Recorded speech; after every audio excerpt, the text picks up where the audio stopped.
Bienvenidos. En la sesión de hoy vamos a emprender un viaje intelectual a los cimientos de nuestro mundo contemporáneo.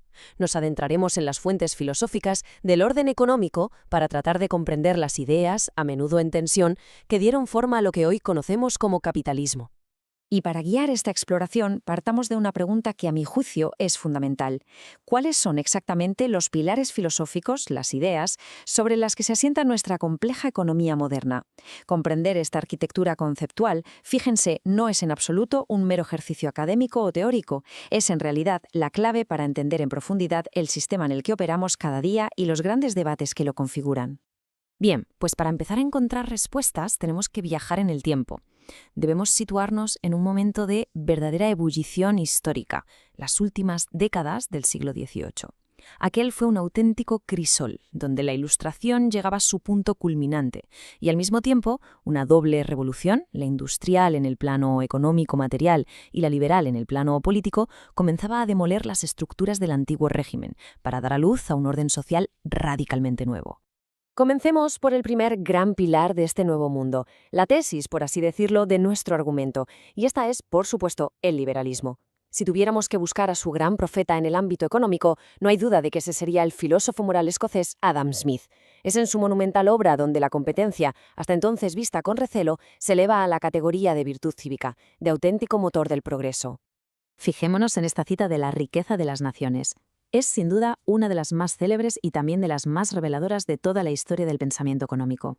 Lo que Smith está planteando aquí es una auténtica revolución conceptual.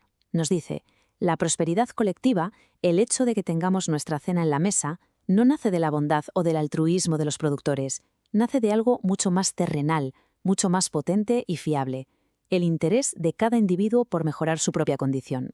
Pero claro, la pregunta es, ¿cómo es posible? ¿Cómo puede el interés egoísta de miles de individuos converger en el bienestar general? ¿Qué tipo de alquimia social es esta? Bueno, pues Smith lo explica con su inmortal metáfora de la mano invisible. Y es crucial entender esto. No se trata de una fuerza mística o providencial. Es una metáfora para describir el mecanismo impersonal y agregado del mercado. Al buscar cada uno su propio beneficio, los individuos son conducidos, como si una mano invisible los guiara, a promover un fin que no entraba en sus intenciones, el bien común. Y lo hacen, insiste Smith, de una manera mucho más eficaz que cualquier planificador bien intencionado. La lógica subyacente, si se fijan, es de una elegancia y una potencia formidables. El interés privado, al ser canalizado a través del mecanismo de la competencia en el mercado, se transforma casi mágicamente en beneficio público. De este modo, la competitividad deja de ser un vicio o un mal necesario para consagrarse no solo como una herramienta económica, sino como una verdadera virtud cívica. Es el gran motor que impulsa la innovación, la búsqueda de la eficiencia y, en última instancia, la riqueza de las naciones. ¿Y cuál es la conclusión política que se deriva de toda esta visión? Pues es casi inevitable, la famosa doctrina del laissez-faire.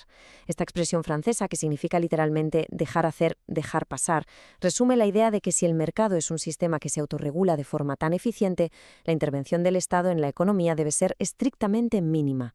Su papel no es el de dirigir la orquesta, sino el de ser el guardián del escenario, proteger la propiedad privada, asegurar que los contratos se cumplan y defender el territorio. Es decir, un árbitro imparcial, no un jugador. Bien, hasta ahora hemos visto a la tesis, el liberalismo de Smith, la competencia como motor. Pero si este liberalismo proporcionó la maquinaria a la estructura del capitalismo, faltaba algo absolutamente crucial, una brújula moral, un criterio último para juzgar si el sistema en su conjunto funcionaba de forma éticamente deseable. Y esa brújula, esa antítesis que complementa el sistema, la va a proporcionar otra gran corriente filosófica de la época, el utilitarismo, cuyos máximos exponentes son, como saben, Jeremy Bentham y John Stuart Mill. El punto de partida de Jeremy Bentham es, a la vez, simple y radicalmente moderno. Busca un principio moral que sea racional, secular, casi científico, y lo encuentra en el llamado principio de utilidad. La idea es que la bondad o maldad de una ley o de una acción no debe juzgarse por su adecuación a mandatos divinos o a tradiciones ancestrales, no. Debe juzgarse por sus consecuencias. ¿Y cuál es la consecuencia deseable? Aquella que produce la mayor felicidad para el mayor número. Se trata de un cálculo social, maximizar el placer y el bienestar colectivo y minimizar el dolor. Ahora bien, el utilitarismo no se detiene aquí. El gran discípulo de Bentham, John Stuart Mill, aceptó este principio, pero lo refinó de una manera que lo cambia todo. Para Mill no se trata solo de la cantidad de felicidad, sino, y esto es crucial, de su calidad. No todos los placeres son iguales. Hay placeres superiores, los intelectuales, los morales, los estéticos, y Mill argumenta que estos placeres superiores, los que definen una vida humana plena, están intrínsecamente ligados a la libertad individual, a la capacidad de desarrollar nuestras facultades y a la autonomía personal. Y precisamente para proteger este espacio de desarrollo personal, de florecimiento, Mill formula en su obra magna sobre la libertad uno de los principios más influyentes de la filosofía política moderna, el llamado principio del daño. La idea es meridianamente clara. El único motivo legítimo por el cual la sociedad o el Estado pueden interferir en la libertad de uno de sus miembros es para prevenir el daño a otros. Y nada más. En todo aquello que solo le concierne a la propia persona, su independencia es, por derecho, absoluta. Se trata de la defensa de una vasta esfera de autonomía inviolable. Muy bien. Hemos visto la tesis, el liberalismo, y la antítesis, el utilitarismo. A primera vista podrían parecer dos universos filosóficos contrapuestos, ¿verdad? El interés propio frente al bienestar colectivo. Sin embargo, aquí viene lo verdaderamente fascinante, la síntesis. La verdadera arquitectura del sistema no reside en la elección de uno sobre otro, sino en su interdependencia. Una mirada más profunda nos revela que esa competencia feroz que describía Smith no solo es compatible con la cooperación, sino que de hecho la necesita para poder existir. Pensemos en ello un momento. El mercado de Adam Smith no es una jungla, no es una guerra de todos contra todos al estilo de Hobbes. Es todo lo contrario. Para que la competencia pueda ser productiva y no destructiva, se necesita como condición indispensable un sólido marco de cooperación previo. Se necesita una confianza generalizada en que los contratos se van a cumplir. Se necesita un respeto compartido por la ley. Y se necesita un Estado de Derecho que actúe como árbitro imparcial. La competencia es el partido, sí, pero la cooperación proporciona las reglas, el campo y el árbitro. Sin eso, no hay partido, solo hay caos. Y de hecho, el propio John Stuart Mill fue un gran defensor de esta idea. Para él, la libertad tenía dos caras.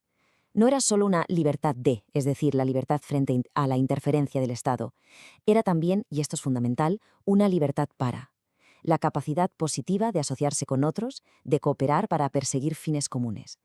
Por eso defendió con tanto fervor instituciones como las cooperativas de trabajadores o los sindicatos, que no son sino herramientas de cooperación para equilibrar las relaciones de poder dentro del sistema competitivo. Y aquí el utilitarismo nos da la clave final. Si el objetivo último es la mayor felicidad para el mayor número, esto puede justificar intervenciones estatales que, a primera vista, limitan la pura libertad de mercado. Tomemos el ejemplo de un sistema de educación pública. ¿Restringe la libertad de mercado? En cierto sentido sí, pero si el aumento neto que produce en el bienestar general, en la felicidad colectiva, es inmensamente mayor que esa restricción, entonces, desde un punto de vista utilitarista, la intervención no solo es aceptable, sino que es moralmente deseable. Llegamos así al corazón de nuestra tesis de hoy. El legado filosófico que subyace al capitalismo no es simple, no es monolítico, es fundamentalmente dual. Se construye sobre una tensión creativa y absolutamente necesaria entre dos fuerzas que, solo en apariencia, son opuestas. Por un lado, tenemos el principio de competencia. Su raíz filosófica es el liberalismo de Adam Smith, y su función en el sistema es la de ser el motor, la dínamo que genera innovación y prosperidad.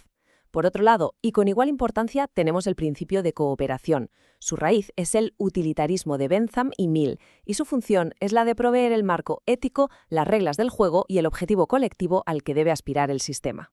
Por tanto, y esta es la idea central que me gustaría que retuvieran, el sistema, en su concepción filosófica original, no es una apología del egoísmo sin límites, es algo mucho más sofisticado y delicado, un equilibrio.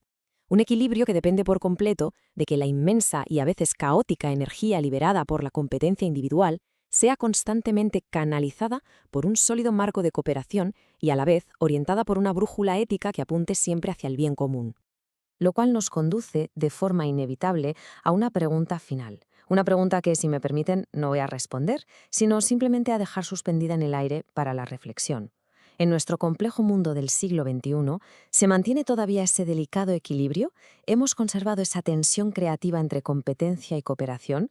En el fondo, gran parte de nuestros más importantes debates políticos, económicos y sociales de hoy giran precisamente en torno a esa cuestión. Con esta reflexión finalizo. Muchísimas gracias.